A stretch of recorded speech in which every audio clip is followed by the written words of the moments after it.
घरातल्या घरात जेव्हा अशी स्पर्धा होते ना, तेव्हा घर तुटतं श्रीकांत. तुला आणि मला याची पूर्ण कल्पना आहे आणि मला माझं घर तुटलेलं नकोय. तुमचे सगळे दागिने पटकन काढून द्या.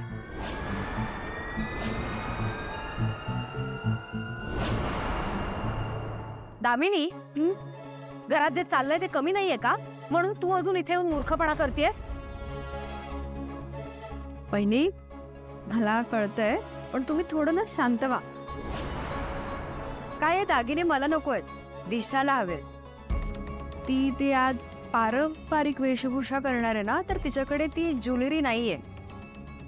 तुम्हाला आठवतंय लास्ट टाइम पारूचं फोटो शूट होतं, तेव्हा त्या मोलकर्णीला दिलेच होते ना ते दागिने. मग दिशाला देऊच शकता है ना? वहिनी, द्या ना तुमचं ते पारंपरिक. आणि काय काय देत असे? हा, मौल्यवान छल्ल्यांसहित द्या.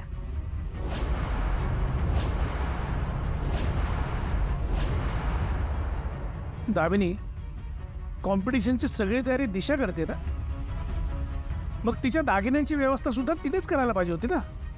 हो, हे सगळं का करताय तुम्ही? आता ना तुमच्या हेतूविषयी शंका वाटायला लागली मला. मुद्दाम करत नाही आता तुम्ही हे? दामिनी, ते आपले दागिने पारंपरिक आहेत, मौल्यवान आहेत, ह्याची तर तुला कल्पना आहेच ना. ते जर असंच उठसूट कुठल्याही गोष्टीसाठी वापरायला लागलो तर त्याची काय किंमत राहणार आहे सांग? बरोबर आहे वहिनी तुमचं. पण वहिनी, आपण कोणाला तरी नाही ना देणार आहोत. दिशा या घरची सून तर आहे, म्हणजे होणारी. म्हणजे सॉरी, तुम्ही त्या मोलकर्णीला पारूला हे दागिने देऊ शकता फोटोशूटसाठी, तर मग दिशाला का नाही?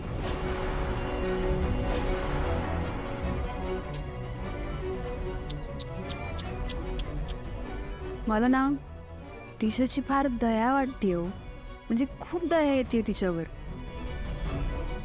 लग्नाआधीच तिला जर या घरात ही ट्रीटमेंट मिळणार असेल तर लग्नानंतर? पण काय करणार? असो, कसं आहे ना वहिनी, मी स्वीकारलंय, या घरात घरच्या सुनेपेक्षा जास्त घरच्या मोलकर्णीला जास्त किंमत आहे. दामिनी, थांब. प्रीतम सर, तुम्ही इथे काय करताय? काय नाही, ते आतमध्ये बोर होत होता ना, म्हणून हवा खायला आलेलो जस्ट, बाकी काय नाही. चाला असेल ना मग पोटभर हवा खाऊन. चला आता आतमध्ये.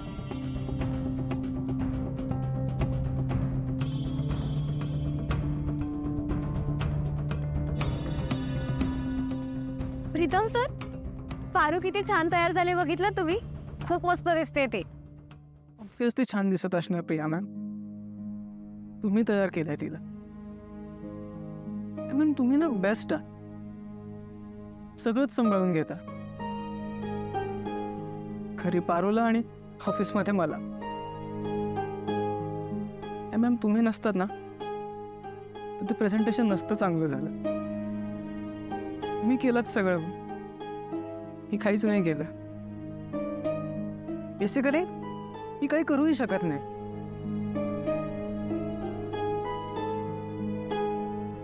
लूजर आहे मी, लूजर, झिरो.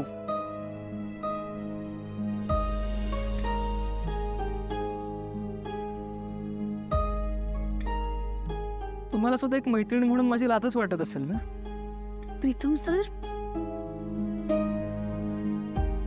मैत्रीत लाज, शरम, हेवे दावे, इगो असं काहीही नसतं.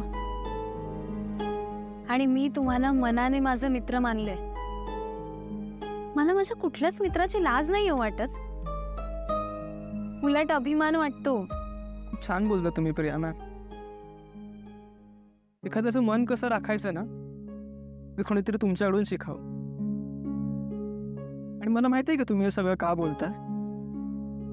तुमचंच ऐकून गेलो होतो मी त्या दिशाशी बोलायला, आणि मी जेन्युइनली खूप चांगलं आणि छान बोललो तिच्याशी. पण दिशा दिशा आहे, हे परत अपमानच केलाय माझा. माझ्या मनाची ना कोणाला पडलेलीच नाही. कॉन्फिडन्स तर गेलाच आहे माझा. आणखीन काय काय गमावणार आहे मी या रिलेशन मध्ये ना माहित नाही मला.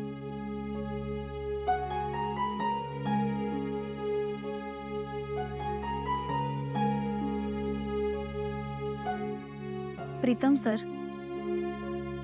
तुम्ही खूप निगेटिव्ह झालाय असं नाही वाटत आहे का तुम्हाला? थोडं वेगळ्या प्रकारे बघायला शिका ना प्रॉब्लेमकडे. आपण आयुष्यात घेतलेला प्रत्येक निर्णय डोळे बंद करून फॉलो करायचा नसतो. कधी कधी शांत बसून त्यावर विचारही करायचा असतो. आणि आपल्याला जर असं वाटलं ना की आपला निर्णय चुकतोय